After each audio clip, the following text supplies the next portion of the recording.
Welcome back to Baccarat Report. Have you ever wondered why Baccarat is known as the game of the rich and powerful? Today, we'll explore how this elegant card game went from a quiet pastime to a global status symbol loved by billionaires, celebrities, and royalty.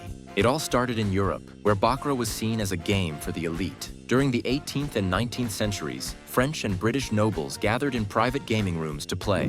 There were no flashing lights or loud cheers, just quiet strategy and refined manners. The game's exclusivity made it a favorite among the upper class. When Baccarat reached Las Vegas in the 1950s, casinos wanted to keep that aura of exclusivity. They built luxurious private rooms with high minimum bets and velvet ropes. Only the wealthy could afford to play, and that made Baccarat even more desirable. It became a symbol of power, confidence, and class. Today, Baccarat still holds that same prestige, especially in Macau and Singapore, where high rollers wager millions in a single session.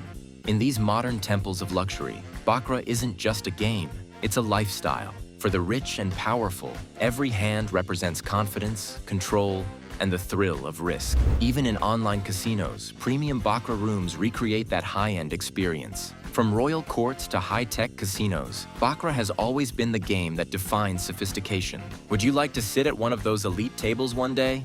Let us know in the comments. And don't forget to subscribe for more stories about the fascinating world of Baccarat, right here on Baccarat Report.